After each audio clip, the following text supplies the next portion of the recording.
안녕하세요, 여러분. 해피고 선생입니다. 오늘은 대화법 인생 손해보는 말투라는 주제로 한번 영상 찍어보도록 하겠습니다.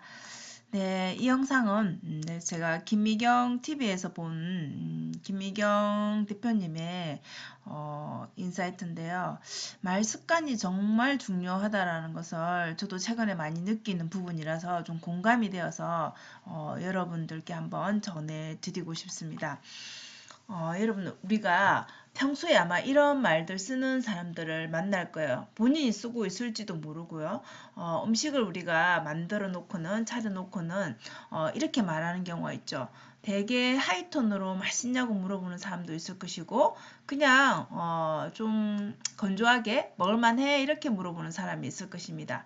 근데 여러분들은 이런 만약에, 질문을 받았을 때, 맛있냐고 물어봤을 때는 우리가 대답할 수 있는 것들이 아주 맛있다고 한다든지 대박 맛있다고 한다든지 뭐 맛있으면 정말 표현을 이렇게 하이톤으로 같이 해줄 수 있겠죠. 그죠? 그런데 그냥 먹을만해 이렇게 묻는 거는 이 사람이 질문하는 그 요지 자체가 이 점수를 많이 기대하고 하는 그런 질문이 아닌 것이죠. 그래서 이런 정도의 질문은 감성 점수를 치자면은 이 분의 점수는 30점밖에 안 된다는 것이죠. 그러니까 우리가 맛있냐고 물어볼 때는 기대를 양껏 하고 물어보는 것이 그죠? 내가 자신감 있게 음식을 했는데 당연히 상대방이 맛있을 거라 생각을 하고 그 말이 듣고 싶으니까 그것을 기대하고 물어보겠죠. 그죠? 그런데 먹을만해? 이렇게 묻는 거는 그렇게 하이톤으로 우리가 그런 높은 점수를 줄 수 있는 그런 대답을 하기가 되게 곤란하다라는 것이죠. 자, 이게 뭐가 문제가 되냐면은 가정에서도 문제가 되고요. 우리가 뭐 부부 사이도 마찬가지고 이 본인이 자신감이 없으니까 상대방에 대한 그런 답을 기대하는 것조차도 이제 당연히 기대 점수도 낮는 것이죠. 그죠? 그래서 100점을 기대하며 질문하지 않기 때문에 이것은 본인에게만 문제가 되는 게 아니라 자신에 대한 기대 점수가 낮은 경우 그러면 그 상대방에게도 우리 상대방이라면 또 자녀가 될 수도 있고 뭐 부부 간의 문제일 수도 있겠죠. 그죠? 그러면은 상대방에도 내가 줄 수 있는 점수 또한 낮다라는 게 문제인 거예요.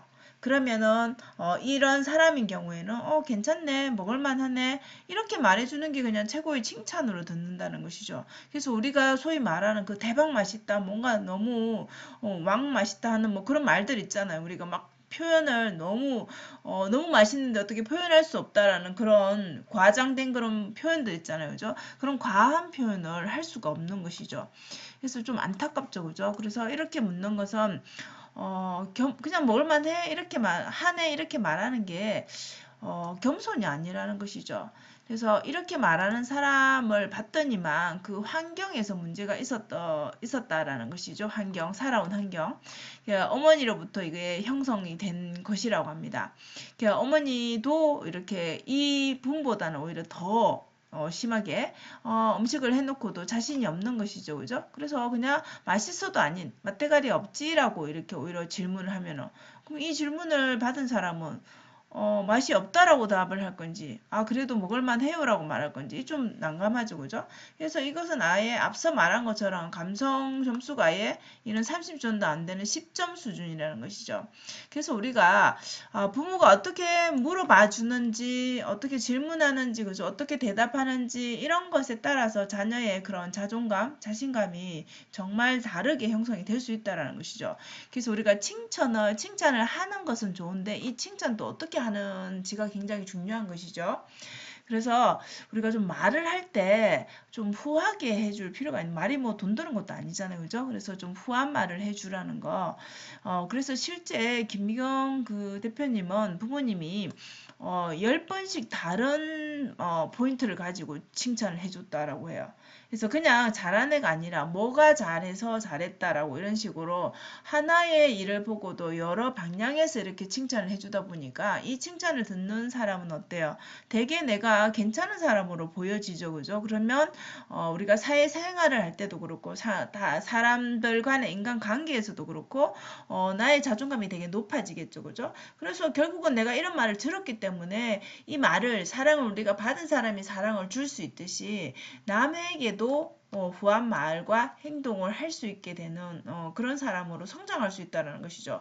그래서 앞서 그런 말을 한 이유가 부모로부터 이런 말을 들었기 때문에 그런 말을 아무렇지도 않게 이제 하게 되는 그런 상황으로 이렇게 그냥 나타난다라는 것이죠.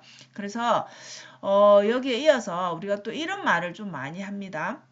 여러분들도 아마 이런 말을 쓴 적이 있지 않을까 싶어요. 저도 좀 쓴 것 같아요. 자, 생각보다 잘했네. 아이들한테 이런 말 한 적 없으세요, 여러분?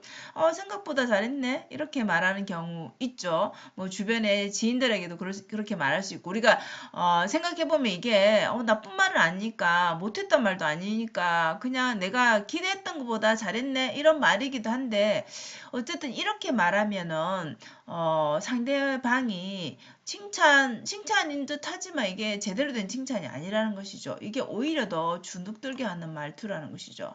이 말은 생각보다는 내가 생각했던 것보다 그래도 뭐 좀 했네 약간 이런 말투는 뭔가 나를 이 사람은 뭐 본인이 주인공이 돼서 나를 평가하고 있다라는 그런 기분이 느껴지죠, 그죠? 그래서 계속 이렇게 칭찬을 한다라면 이 상대방 듣는 사람은 이 칭찬으로 듣지 않고 마음이 좀 불편하겠죠. 그래서 오기가 생기고 분한 마음이 생긴다는 것이죠. 그래서 이것은 제대로 된 칭찬이 아니고 주눅이 들게 하는 주눅형 칭찬이라는 것이죠. 자, 이러면 여러분 계속 감정이 쌓이겠죠. 그럼 내 주변에 사람들이 없을 수밖에 없어요. 그럼 자녀도 마찬가지 이렇게 말하는 거는 뭔가 나를 계속 평가하는 걸로 보이기 때문에 부모와 자식 간에도 좋은 말투가 아니라는 것이죠. 그래서 주눅형 칭찬은 주변의 사람들이 내 주변에 머물지 않고 떠나간다는 것이죠. 그래서 오히려 차라리 괜찮은 것 같은데 라고 하면 이 나의 그냥 의견이 되는 것이 이 사람을 평가하는 것은 아니잖아요. 그죠? 그래서 이런 말이 나오려고 할 때는 오히려 그냥 괜찮은 것 같아. 잘한 것 같아. 차라리 이렇게 말해주는 게 더 훨씬 더 낫다라는 것이죠. 그럼 내 생각을 그냥 말한 거잖아요. 그죠? 근데 생각보다 잘했네는 평가자의 말투라는 것이죠. 그래서 이런 말투는 여러분 어딜 가서나 손해보는 말투라는 것이죠. 그래서 저도 이 부분을 좀 많이 생각해 보게 되었어요. 그 영상을 보면서. 그래서 성공하는 말투가 뭔가를 한번 생각해 볼 필요가 있는 것 같아요. 우리가 앞서 말한 그런 말투는 생각보다 잘했네 이런 말투는 손해보는 말투라는 것이죠. 그러면 나뿐만 아니라 그 말을 들은 상대방이 상처를 받는 경우가 많습니다. 그래서 이런 말을 하는 사람은 주로 고집이 세고 그죠? 다른 사람 말을 안 들으려고 하고 자기 고집을 아무래도 피우는 사람이겠죠, 그죠? 그래서 결국은 자기 고립이 되는 상황으로 가는 것이죠. 그래서 좀 자신에게도 좀 후하게 대해야 결국 남에게도 그렇게 후하게 대할 수 있다라는 것이죠. 우리 앞서 말한 그런 말을 계속 쓰면 여러분 우리는 사람이기 때문에 물론 다운되거나 이럴 때도 있지만 뭐 30점의 그런 말투가 나올 때도 있겠지만 사람은 이렇게 100점이 필요한 순간도 있다라는 것이죠. 우리가 이렇게 기분이 다운된 상태로 살 수는 없잖아요. 그죠? 그래서 하이톤이 필요할 때도 있잖아요. 그래서 내가 어떤 말을 하고 있는가 상대방에게 혹은 나에게 내 자신에게 이런 것들을 좀 돌아볼 필요가 있지 않나 싶습니다. 그래서 성공하는 사람들은 보면 여러분 그 마인드도 굉장히 당연히 긍정적이지만 말투도 보면 굉장히 친절하고 기분 좋게 하는 말을 많이 합니다. 그래서 여러분들도 나는 평소에 우리 자녀에게 아니면 배우자에게 아니면 동료들에게 어떤 말을 쓰는가 한번 생각해 보시는 시간이 되시면 좋겠습니다. 저도 많이 좀 반성하는 시간이 된 것 같습니다. 자, 오늘도 영상 시청해 주셔서 감사하고요. 여러분 오늘도 행복한 하루 되세요. 감사합니다.